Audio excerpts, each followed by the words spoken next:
সমস্যা সমস্যা আর সমস্যা। ঘর সামলাই না রাজ্য, কোন দিকটা যে সামাল দেব সেটাই তো বুঝতে পারছি না। মহারাজ যদি অনুমতি দেন তো জিজ্ঞেস করি সমস্যাটা কি। যদি আমাদের দ্বারা কোনো সুরাহা হয় তবে আমরা ধন্য হয়ে যাব। এমন একটা সমস্যা যা সবার দ্বারা সমাধান করা যায় না। তো বলি, তোমাদের রানীমার শখ হয়েছে নতুন একটা রান্নাঘর বানানোর। এত ছোট ঘরে নাকি রান্না করতে পারছে না রাঁধুনিরা, বাসন কোসন পড়ে গিয়ে নাকি যাচ্ছে তাই কাণ্ড হচ্ছে।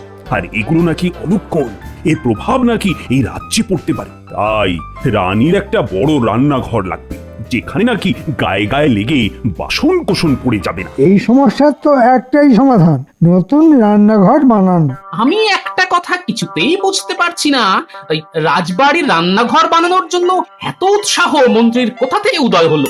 আপনি আপনার সমস্যার কথা জানিয়েছেন, আমরা সেই বিষয়ে আলোচনা করে মহারাজকে একটা উপায় বার করে দেব। আদপেই নতুন রান্নাঘর বানানোর প্রয়োজন আছে কি না সেটা আগে ভেবে দেখা হোক, তারপর যা সিদ্ধান্ত নেবেন স্বয়ং মহারাজ। কি বলেন মহারাজ? আসলে কৃষ্ণচন্দ্রের কপালটা খুব ভালো। গোপালের মতো একজন ভাঁড় পেয়েছে। এটা আমি মানতে পারলাম না মহারাজ। না হয় গোপাল চটকদার চুটকি বলে লোক হাসায়, তাতে কি এমন রাজকার্য উদ্ধার হয় শুনি? গোপালের প্রশংসা করলেই তোমার মন খারাপ করে, সেটা আমি বুঝি। দেখুন মহারাজ, ভাঁড় হলো এমন একটা জিনিস যা শুধু ওই খাবার বয়ে নিয়ে আসার জন্য কাজে লাগে। তাছাড়া সেটা না লাগে হোমে, না লাগে যজ্ঞে। কিন্তু যাই বলো মন্ত্রী, গোপাল যে কতবার বুদ্ধি দিয়ে কৃষ্ণচন্দ্রকে রক্ষা করেছে তার তো ইয়ত্তা নেই, সেটা তো স্বীকার করবে। মহারাজ, আপনি এতটাই বুদ্ধিমান যে আপনাকে বুদ্ধি দেওয়া আমার পক্ষে বাতুলতা মাত্র। মানে যাকে বলে ঘোড়া ডিঙিয়ে ঘাস খাওয়ার মতো ব্যাপার আর কি। তবে গোপালকে যদি আমি একবার বাগে পেতাম তো দেখিয়ে দিতাম যে কে বেশি বুদ্ধিমান, আমি না গোপাল। পারবে পারবে তুমি গোপালকে বুদ্ধির খেলায় পরাজিত করতে? তাহলে তো আমি কৃষ্ণচন্দ্রের ওপর সব ব্যাপারেই টেক্কা মারতে পারবো। মহারাজ, আমি তাকে বুদ্ধিতে পরাজিত করতে চাই। আমি কালই কৃষ্ণনগরে যেতে পারি যদি আপনি অনুমতি দেন। আরে আরে আমি তো অনুমতি দিয়েই আছি, কিন্তু তুমি পারবে কিনা সেটা ভালো করে ভেবে বলো। এমন একটা বুদ্ধি বার করেছি না, এবার গোপালের আর নিস্তার নেই। পরাজয় ওকে স্বীকার করতেই হবে। বলো বলো বলো মন্ত্রী, বলো কি বুদ্ধি বার করেছো বলো। গোপাল বধের কি এমন বুদ্ধি বার করেছো বলো তো? বলো বলো, আমাকে বলে ফেলো তো দেখি। আপনি কিন্তু কাউকে বলবেন না মহারাজ। না না না, আমি সত্যি বলছি, এমনকি রানীকেও বলবো না। এবার বলো কি এমন বুদ্ধি করেছো যা দিয়ে তুমি গোপালকে লেজে গোবরে করে ছাড়বে?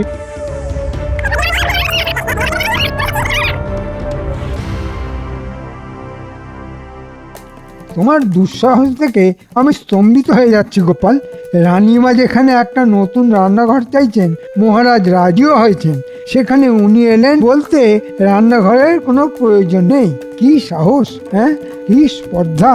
মহারাজ, গোপালকে এই স্পর্ধার জন্য জরিমানা দেওয়া উচিত। মন্ত্রী, রাজ্যের অনাহার, দুর্ভিক্ষ, অনাবৃষ্টি কোনো কিছুতেই তোমাকে এত বিচলিত হতে দেখি, কিন্তু একটা সামান্য রান্নাঘর নিয়ে তুমি যা উদ্বেগ দেখাচ্ছ, তাতে আমি তো বিশেষভাবে অবাক হয়ে যাচ্ছি। মহারাজ, এই নতুন রান্নাঘর চাইছেন স্বয়ং আমাদের রানীমা। তার এই সামান্য চাহিদাকে আমাদের মেটানো উচিত নয়? আমি তো আপনাকে বললামই, নতুন রান্নাঘরের জন্য ভালো রাজমিস্ত্রি তো আমার হাতে আছে। মহারাজ, আপনি আদেশ করলেই আমি কাজ শুরু করে দেব। তুমি বললেই তো আর আমি আদেশ করব না, আগে গোপাল কি বলে সেটা শুন। হ্যাঁ গোপাল, তুমি বললে যে নতুন রান্নাঘরের কোনো প্রয়োজনই নেই, এই কথাটার একটু ব্যাখ্যা করে বলো তো। মহারাজ, ওই রান্নাঘরের লাগোয়া যে ঘরটা আছে সেটা তো কোনো কাজে লাগে না। নতুন রান্নাঘর না বানিয়ে মাঝের দেওয়ালটা ভেঙে দিলেই হবে, রান্নাঘরটা বড় হয়ে যাবে, ব্যাস। নতুন রান্নাঘরের আর কি প্রয়োজন আছে মহারাজ? রানীমা তো বড় রান্নাঘর চেয়েছেন, তাই তো এভাবে মাঝের দেওয়াল ভেঙে দিলেই ঘর বড় হয়ে যাবে, আর গায়ে গায়ে লেগে বাসন কোসন মাটিতে পড়ে যাবে না। একেই বলে গোপালের বুদ্ধি। শেখো শেখো মন্ত্রী, তোমার উচিত গোপালের কাছ থেকে কিছুটা বুদ্ধি ধার নেওয়া। আসলে তোমার একটাই উদ্দেশ্য, কি করে আমার খরচা বাড়ানো যায়, আমার অর্থনাশ করা ছাড়া তোমার আর কোনো উদ্দেশ্যই নেই। মহারাজ, কথাতেই বলে কারোর পৌষ মাস, কারোর সর্বনাশ। মন্ত্রী মশাইয়ের জন্ম মনে হয় ওই পৌষ মাসে মহারাজ। অপূর্ব অপূর্ব মন্ত্রী, এমন ধাঁধা বানিয়েছো যে গোপাল তো একেবারে কাত হয়ে যাবে। তোমার যে এত বুদ্ধি সেটা তো আগে জানতাম না। আপনি তো সবসময় গোপালের বুদ্ধি নিয়ে কথা বলেন, আমারও যে মাথায় কিছুটা ঘিলু আছে তা নিয়ে আপনার কোনো উৎসাহই নেই। এটা তুমি ঠিক বলেছো, তোমার বুদ্ধির দিকে আমার একটু নজর দেওয়া উচিত ছিল। যাকে তোমার বুদ্ধিতে আমি বড়ই প্রসন্ন বোধ করছি। আর একটা কথা, গোপাল যদি হেরে যায় তাহলে কৃষ্ণচন্দ্র যেন গোপালকে তার রাজসভা থেকে বার করে দেন। আর তুমি যদি হেরে যাও তবে আমি হেরে গেলে কি হবে? ওটা মহারাজ আপনার চিন্তার মধ্যেই রাখবেন না। হ্যাঁ, এই গোপালকে পরাজিত করেই আমি এখানে গর্বের সঙ্গে ফিরে আসবো, এটা দেখে নেবেন। হ্যাঁ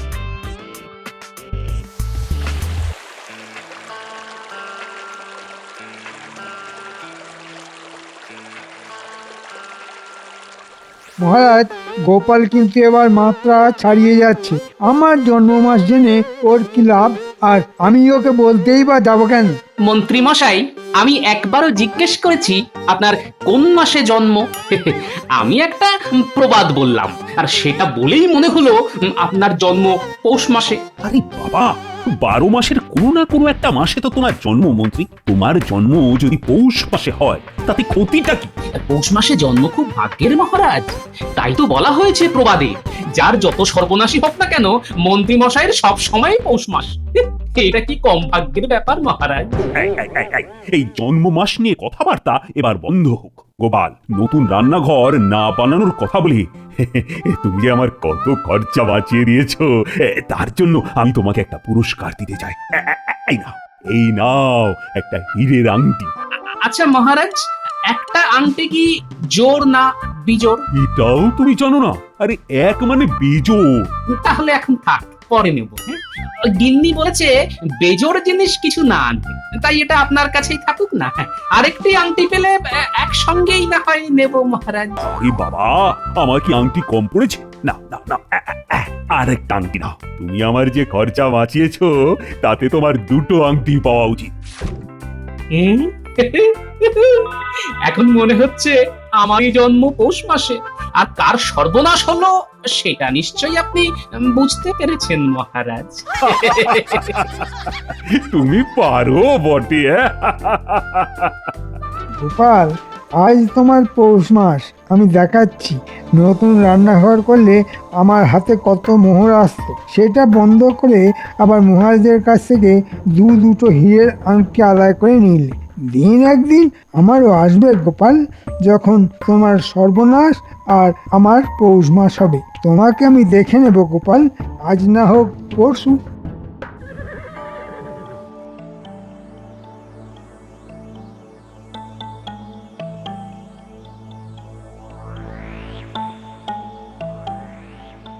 আরে মন্ত্রীমশাই, আপনি এত রাতে? অত কম নয়, পৌঁছাতে দেরি হয়ে গেল। তা আপনাকে কোনো অসুবিধা ফেললাম না তো? এ আপনি কি কথা বলছেন? আপনাকে আমার গৃহে পেয়ে আমি ধন্য হয়ে গেলাম। তা এত রাতে আপনার আগমনের হেতুটা যদি বলেন। এত দূরে এসেছে কি বিনা উদ্দেশ্যে? চলুন সেই বিষয়ে কিছুটা আলোচনা করে নিই। চলুন চলুন। হ্যাঁ, আপনি একটু বিশ্রাম নিন, তারপর কথা হবে।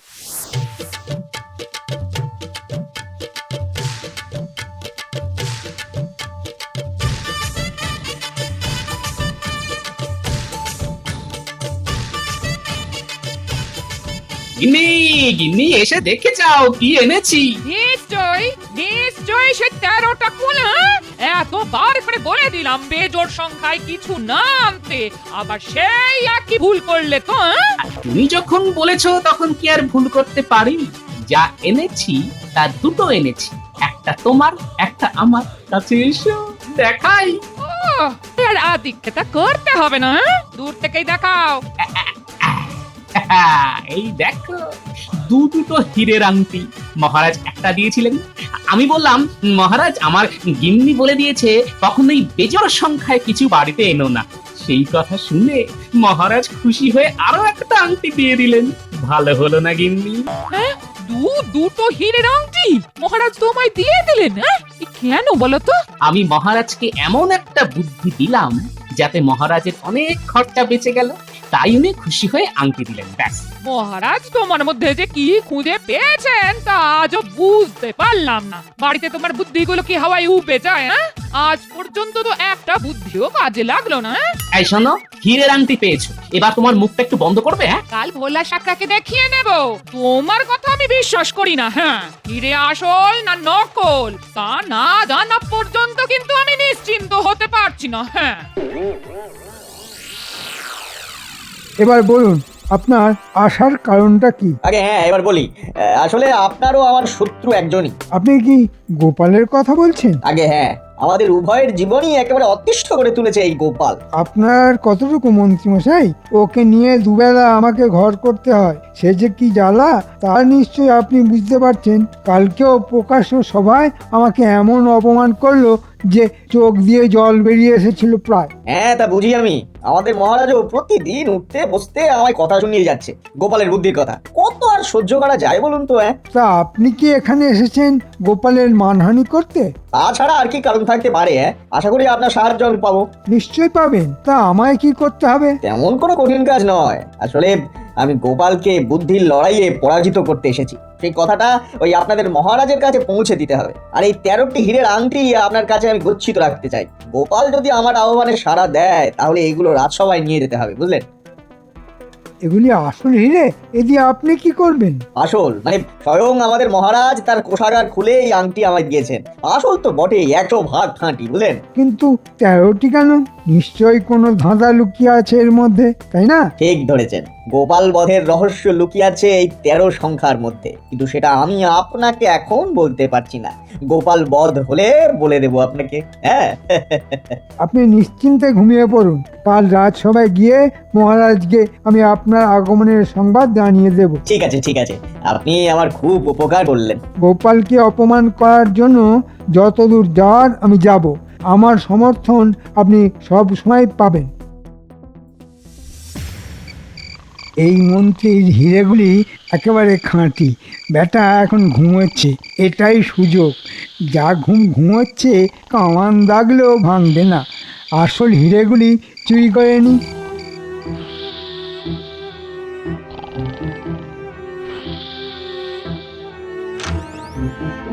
এই নিলাম। এবার হিরেগুলি পাল্টে দিতে হবে। আজ তো বটা ঘটা আসার কথা, একটু অপেক্ষা করি।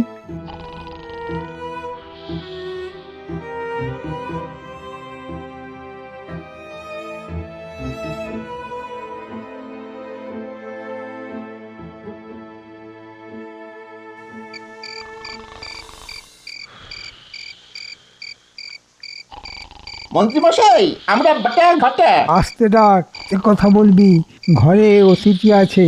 আসলে রোজ রাতেই তো একবার করে আপনার কাছে আসি, যদি কোনো খবর পাই। অনেকদিন কিছুই পাইনি, আজ কিছু করতে হবে নাকি? মানে কিছু রোজগার হবে নাকি মন্ত্রীমশাই? আজ একেবারে বড্ড শুভ দিনে এসেছিস। কাজটা কিন্তু খুব তাড়াতাড়ি করতে হবে। এই নে 13টা হীরের আংটি। এক্ষুনি আমার নাম করে ভোলা স্যাকরাকে ঘুম থেকে তুলে বলবি এই আংটি থেকে আসল হিরে সরিয়ে নকল হিরে বসিয়ে দিতে। আর বলবি কেউ যদি সেটা ধরতে পারে তো ভোলাকে শুলে তুলতে আমার খুব একটা সময় লাগবে না, বুঝলে? এই হিরে কিন্তু ওই 3 ভাগে ভাগ হবে। কেউ বেশি পাবে না, কেউ কমও পাবে না, এই আমি বলে রাখলাম। ঘটা পাঠশালায় কিছুদিন পড়েছিল তো, তাই সব কিছুই অঙ্ক দিয়ে হিসেব করে। আপনি কিছু মনে করবেন না, আমরা এক্ষুনি যাচ্ছি আর আসছি। ভোলা শেখরাকে দিয়ে কাজটা করিয়ে ভোরের আগেই ফিরে আসছি।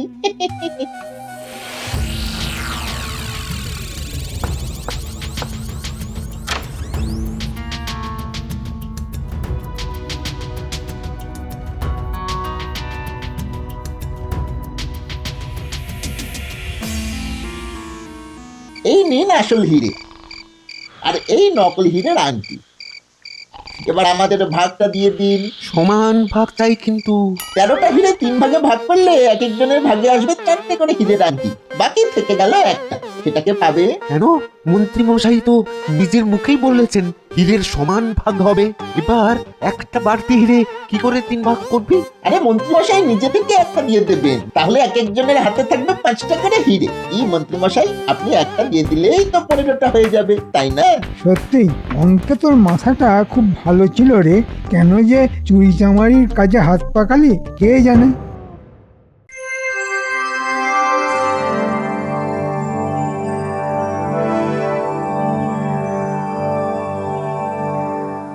মহারাজ, কাল রাতে খাম্বাজ রাজ্যের মন্ত্রী অধিক রাতে আমার বাড়িতে আতিথ্য গ্রহণ করেন। তিনি আপনার কাছে একটা আর্জি নিয়ে এসেছেন। আরে মন্ত্রী মশাই, আমার রাজ্যে আপনাকে স্বাগত। তা খাম্বাজ রাজ্যের সব কুশল তো? আরে হ্যাঁ মহারাজ, তিনি আসলে গোপালের সঙ্গে বুদ্ধির খেলা খেলতে আমাকে পাঠিয়েছেন আর কি। আপনি আজ্ঞা করলে আমি কি গোপালকে খেলায় আহ্বান করতে পারি? কি গোপাল, তোমাকে বুদ্ধির খেলায় আহ্বান করছে খাম্বাজ রাজ্যের মন্ত্রী মশাই স্বয়ং। তা ভেবে দেখো তুমি এই আহ্বানে সাড়া দেবে কিনা। মহারাজের শুভেচ্ছা নিয়ে এটুকুই বলতে পারি, বিনা যুদ্ধে নাহি দিব সুচাগ্র মেদিনী। তবে খাম্বাজ মন্ত্রীকে বাজি ধরতে হবে, বাজি ছাড়া খেলায় কোনো মজা নেই। হ্যাঁ হ্যাঁ গোপাল, বাজি আছে। যেমন আমার কাছে 13টা হীরের আংটি আছে, যা দিয়ে খেলা শুরু হবে। তুমি যদি খেলায় জিতে যাও তবে 13টা হীরের আংটি তোমার হবে, আর যদি আমি জিতে যাই তবে তুমি আর কোনোদিনও এই রাজসভায় আসতে পারবে না। কেমন? মহারাজ, খেলার প্রথম শর্তে আমি রাজি, আর দ্বিতীয় শর্ত আমার উপর নির্ভর করছে না। মহারাজ বললে আমি আর রাজসভায় আসবো না। দ্বিতীয় শর্তটা খুবই খারাপ, কিন্তু গোপালের উপর আমার ভরসা আছে, ওই জিতবে। সুতরাং আমার মত রইল। তাহলে খেলা শুরু হলো। গোপাল, আমার হাতে আছে এই 13টা হীরের আংটি। এর থেকে তোমাকে দিলাম 6টা আংটি, আর আমি নিলাম 7টা। দুজনেই সমান সংখ্যক আংটি একটা একটা করে মাটিতে ফেলবো। হাতে যা আছে তাই দিয়েই খেলতে হবে, কারো কাছ থেকে আংটি ধার নেওয়া যাবে না। কেমন? চেষ্টা করে দেখি। এই আমি 2টো ফেললাম এই ঝলমলে কাঁচের উপর, তুমিও ফেলো। ঠিক আছে, আমিও 2টো ফেললাম। এবার আমি 4টে একসঙ্গে ফেললাম। এবার আমিও 4টে একসঙ্গে ফেললাম। এবার আমি আমার শেষ আংটি ফেললাম। গোপাল, গোপাল, তুমি হেরে গেছো। তোমার হাতে কিন্তু আর কোনো আংটি নেই। এবার কি করবে? কি করবে এবার? মন্ত্রী মশাই, আপনি হয়তো দেখতে পারেননি, আমার হাতে আরো একটা হিরে আছে, আমি সেটা এই ফেললাম। এমন তো কথা ছিল না। আমি যে কটা দিয়েছি ততটাই তোমার ফেলার কথা ছিল, আঙ্গুলেরটা নয়। কেন নয়? একটা বাচ্চা ছেলেও বুঝে যাবে যে আপনি নিজের হাতে 7টা আংটি রেখে আমাকে দিলেন 6টা আংটি। আমি কিছুতেই আপনার সমান আংটি ফেলতে পারবো না। আমার আঙ্গুলে মহারাজের আংটিটা না থাকলে আমি এই খেলায় রাজি হতাম না। আমি কি শিশু যে আমার সঙ্গে বাচ্চাদের খেলা খেলতে এসেছেন? হ্যাঁ মহারাজ, শর্ত অনুযায়ী এই 13টি আংটি আমি নিলাম। এবার 10 আঙ্গুলে 13টা হীরের আংটি পরে ঘুরে বেড়াবো। আপনি কি আমার রাজ্যকে বাচ্চাদের ঝুলন খেলার দেশ বলে ভেবেছেন? পরের বার যদি আসেন তো ভালো খেলা নিয়ে আসবেন। এবার বিদায় নিন সত্তর। মহারাজ, আপনি মন্ত্রী মশাইকে একটু অপেক্ষা করতে বলুন। হ্যাঁ, কথায় বলে নেপোই মারে দই, এখানেও তাই হয়েছে। এই আংটিগুলির প্রত্যেকটি নকল হিরে মহারাজ। খাম্বাজ রাজ্যের মন্ত্রী মশাই, আপনি কি এই হিরে কারো কাছে গচ্ছিত রেখেছিলেন? হ্যাঁ, মানে আপনাদের মন্ত্রী মশাইয়ের কাছে। আপনি এক্ষুনি আমাদের মন্ত্রী মশাইয়ের বাড়িতে তল্লাশি চালান, সব আসল হিরে ওনার বাড়িতেই পেয়ে যাবেন। গোপাল মিথ্যে কথা বলছে। হিংসে ওর মাথা খারাপ হয়ে গেছে, ও পাগল হয়ে গেছে। আপনি ওর কথা বিশ্বাস করবেন না। আমি সত্যি বলছি না মিথ্যে বলছি তা এক্ষুনি প্রমাণ হয়ে যাবে। মহারাজ লক্ষ্য করুন, আমরা হিরে ফেলছিলাম সূক্ষ্ম কাচের ওপর। আমি যখন হিরে একটু ঘষে ঘষে নিচ্ছিলাম, দেখলাম একটা হিরেও কোনো কাছে দাগ কাটতে পারেনি। তখন থেকেই জানতাম এগুলি নকল হিরে, আসল হিরে নয়। আপনি রাজ সাকরাকে রাখুন, সবার সামনেই প্রমাণ হয়ে যাবে এগুলি কাঁচ কাটা হিরে কিন্তু।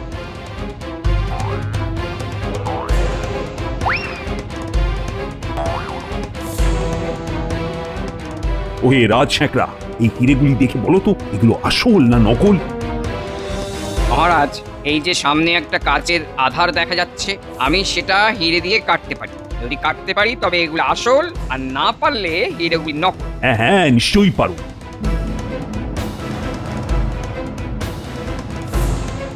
না মহারাজ, এগুলি সব কটা ঝুটা হিরে, একটাও আসল নয়। মহারাজ, এই সেই হীরের ভাণ্ড যা মন্ত্রী মশাইয়ের ভাতের হাঁড়ি থেকে উদ্ধার হয়েছে। মহারাজ, আপনি আমায় অভিযুক্ত করতে পারেন না, কারণ এগুলি পররাজ্যের হিরে। আমি এই হিরে আপনাকে দান করতাম মহারাজ। খাম্বাজ রাজ্যের মন্ত্রী মশাই, এই হিরে চোরটাকে আমি আপনার রাজাকে দান করলাম। ওকে আচ্ছা করে বেঁধে আপনার সঙ্গে পাঠিয়ে দিচ্ছি। নিলে নেবেন, না হয় জঙ্গলেই ফেলে রেখে যাবেন। মহারাজ, আপনার ব্রহ্মসাপ লাগবে? লাগলে আমার নয়, বাঘের লাগতে পারে।